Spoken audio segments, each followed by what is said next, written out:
ကျမတို့မကြပါစားရှင်ကျမနော်အတော့ကလေးပါဒီကနေ့မှာတော့ကျမတို့ကရင်လူမျိုးတော်တော်များများရင်ထဲမှာမျိုးသိထားရတဲ့မိကွန်းတစ်ခုကိုဆွေးနွေးကြပါတယ်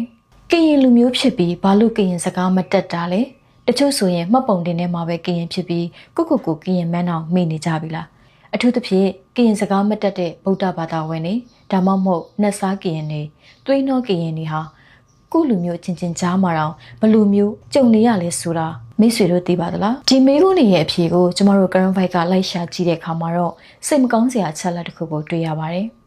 အဲ့ဒါကတော့ဗမာပြည်ကကရင်လူမျိုးတွေဟာကရင်စာနဲ့စကားကိုလူဒန်းစစ်တင်ယူခွင့်မရခဲ့တာကြောင့်ပါပဲဘာကြောင့်ဒီလိုပြောရလဲဆိုရင်မန်တိုရေးသားတဲ့ဟိုစင်တုံးခါပိုးဖလုံးစာစာအုပ်ထဲကကရင်စာပေတင်ယူဖြစ်မြောက်ရေးကော်မတီအတွင်းရေးမှူးမန်တန်ဝင်းဦးရဲ့အမှားစာကတက်တည်ပြနေပါတယ်ကိုလိုနီခက်တုံးကတော့သကောကရင်စာကို10တန်းထိအနောက်ဘိုးကရင်စာကို9တန်းထိတင်ယူခွင့်ရခဲ့ကြပါတယ်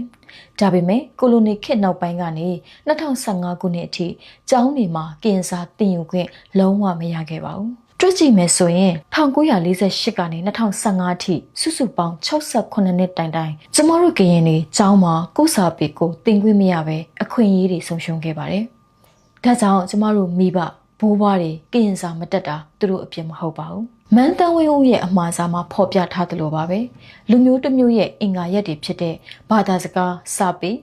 ဝတ်စားဆင်ရင်မှုနဲ့ယဉ်ကျေးမှုတွေပျောက်ကွယ်သွားရင်လူမျိုးဆိုတာလည်းစိတ်တုံးသွားမှာပါမြမသမိုင်းမှာအထင်ရှားဆုံးပျောက်ကွယ်သွားတာကတော့ပြူလူမျိုးတွေပါပဲ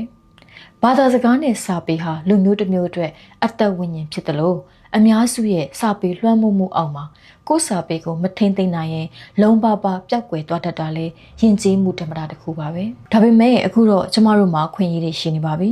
2015နောက်ပိုင်းကစပြီးတော့တင်ယူတစ်တွေဖော်ဆောင်နိုင်ခဲ့တယ်လို့အခုဆိုရင် current fight ကနေပြီးအရှိပိုးအနောက်ပိုးနဲ့သကောကရင်စာကို Facebook နဲ့ YouTube မှာအခမဲ့တင်ကြားပေးနေပါပြီ။စာပေပြောင်းရင်လူမျိုးပြောင်းနိုင်ပေမဲ့ကျမတို့မှာအခုပဲပြန်လည်တင်ယူနိုင်တဲ့အခွင့်အရေးတွေရှိနေပါတယ်။ကို့မပုံနေနဲ့မှာပဲကရင်ဆိုတာကြံမနေရအောင်အတူတူစူးစမ်းကြရအောင်ရှင်။မိတ်ဆွေတို့ရောဒီအပေါ်မှာဘယ်လိုမြင်ကြပါသလဲ။ကရင်စကားမတက်လို့ကြုံတွေ့ခဲ့ရတဲ့အခက်အခဲတွေရှိတယ်ဆိုရင်ကွန်မန့်မှာမျှဝေပေးခဲ့ပါဦးကျမတို့ရဲ့သင်ကြားရေးဗီဒီယို link တွေကိုဖော်ပြပေးထားပါတယ်